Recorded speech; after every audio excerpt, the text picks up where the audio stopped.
Welcome. This is Megan Folk-Freund, and I am the founder of Define Meaning and the Define Meaning Project. Today we have a Modern Day Lighthouse who also happens to be a dear friend of mine, Janet Raftis. Janet, thank you for being here. Thank you, Megan. It's a pleasure. So Um, grateful. Me too. Blessed, and grateful. Mm. So, to tell you a little bit about the project, I've been partnering with what I call modern day lighthouses, Mhm. people who are shining and sharing their light and their natural gifts and talents with the world for the greatest, highest good of all, with harm to none. And for all of our beautiful, wonderful watchers and listeners, Janet is in Atlanta, Georgia, and she is a energy healer, a facilitator of women's groups. She currently has this awesome retreat in Costa Rica that is healing us from candida, and you're taking care of the emotional aspects of that healing, correct? Yes. Yeah. Yes. And then you're also on News for the Soul once a month. Yeah. Yes. And then you also have a wonderful newsletter that comes out every Sunday or Monday. Every Monday. Every Monday. Yes, I'm blessed and grateful to be part of that. And Yes. I'm really lucky because I know Janet personally. Janet and I have been on this personal healing journey for a really long time together, for 4 years now, 3 or 4 years. Yeah. Yeah. Yeah. Yeah. And Janet has personally supported me through a lot of my healing, was by my side during my separation, and supported me through a lot of my postpartum depression. And so what you have to give is so valuable, and I am so grateful for you. Thank you. Thank you. Yes. Yes. We've been able to do this together. It's been lovely. Absolutely. So I'd love to dive in, and I would love for you to share, what is your why? Why are you doing what you're doing and sharing yourself the way you do with the world? So I've always had sort of a compulsion to help others.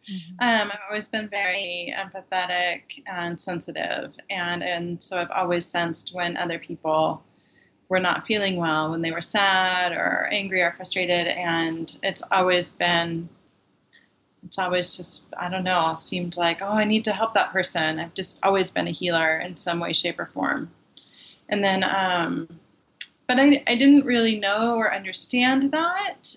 It expressed itself in other ways. But when I was in high school, I was raped, and I think that was sort of what put me on my current path. I spent years trying to heal from it without a whole lot of success. And in fact, I was feeling, it was getting worse. The depression was getting heavier. I had turned to alcohol and drugs as a way to try to escape. And then, in my early 30s, about 12 years ago, I sort of stumbled upon Reiki healing, and I thought maybe this will help, and it did. It helped a lot. And so what's been born of that is, my healing practice has taken a lot of amazing twists and turns since then, and I practice different modalities, and I have a nice fusion, and I'm an angel communicator, and all these beautiful things have opened up as a result. But what really happened was that a few years in, I was like, I want to help other women do this. That is my why. I want to help other people heal from trauma, from setbacks, from limiting patterns and beliefs that are holding them back. And it's what gets me out of bed in the morning and feels good. And yeah. Yeah. So, I'm a healer as well, and I can really understand that place that you're coming from, this like pull to wanting to serve other people, to get in touch with their deepest selves. Mm-hmm. And so, during all of that, when you're healing and when you're supporting other people, how do you stay true to you? How do you stay true to loving you? Well, that's been a challenge, Mm. to be honest. It was a Mm-hmm. big part of my learning, my growth, along the trail. I had to really learn to care for myself because I had always put the welfare of others over mine. And I didn't understand that I had to take care of myself first in order to be able to serve effectively and well. And from a place of, fullness. I was serving initially from a place of depletion, and that was really challenging. So in the early years of doing healing work, I was really only able to see, a small number of people per week because I would end up very depleted from it. And so what happened was I had to really learn self-care and self-love. And that is, I'm sure you understand, like quite a journey. It's, it's not, I wish it was something we could just turn on. Yay, I love myself today. It's a little more challenging than that, but it was an amazing journey.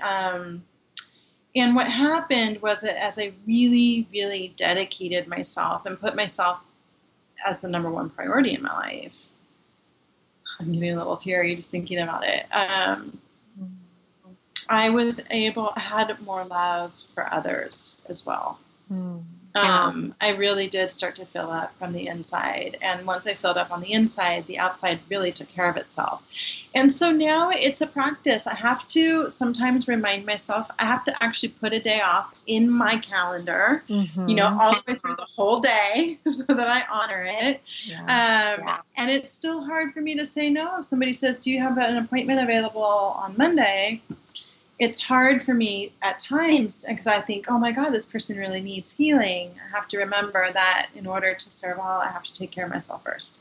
So learning to respect myself in that way and learning to appreciate and value myself in that way has been a big part of my journey, and one that allows me to give more ultimately. Awesome. Yeah. You said a really key word there, and it was dedication. You had to be really dedicated to yourself. So what are some steps? Do you do something like daily some kind of practice that you do daily to commit to yourself, or is it just once a week? Like, what is your practice? If you could share some practical steps that somebody could take away. Sure, absolutely. So on the weekly thing is that I make sure I take at least one day off.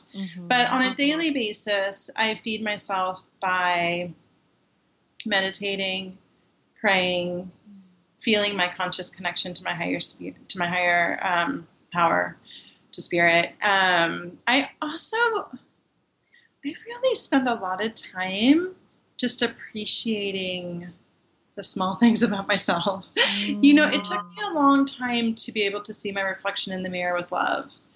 And so I'm goofy with that these days. I wink at myself, I smile, I write myself love notes on the mirror, my son thinks I'm crazy, says I love you, it's a miracle, I love it. I love it. It's really I great. do the same thing.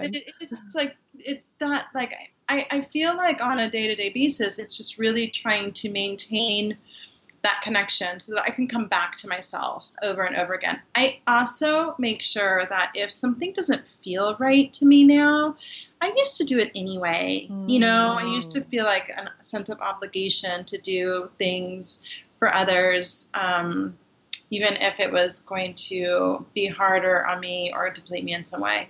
And I've really had to learn how to say no. I've had to learn to check in with my body and myself and ask, does this feel good to me? And if the answer is no, I have to say no. And so using my voice and being assertive in that way on a day-to-day basis has been really important. The amazing thing about that practice was really difficult at first. But what's happened as I've learned to honor myself in that way on a day-to-day basis is that I'm vibrating in a different way, right? And so it has shifted everything. I really don't, it still happens that I'm asked to do things that don't feel good, but not nearly as often. And the other thing is that it really, when I say no, it's really coming from a place of self-respect and love. And so it doesn't feel like before, if I said no and I felt bad about saying no, the energy of my no was self-defeating. And so now, yeah, exactly. No. It's harder, right? Yeah. Like the martyr syndrome. Totally. Yeah. So now I'm able to say no from a place of love. And I feel like when it's received on the other end, then it's received differently. Yeah. And empowered now. Yes, absolutely. Awesome. Absolutely. Awesome. Yeah. Well, I thank you so much for saying yes to being here. Absolutely. Being present with me. I'm so grateful for you. And for anybody who would like to learn more about Janet, you can visit her at her website at www.janetraftis.com. Raftis. Thank you. Thank you. Thank you for all of the work you do. And thank you for being a lighthouse in our lives. We are so blessed to have you. Yeah, and we're blessed to have you, Miss Megan. Thank you. Love you, Janet. Love you too.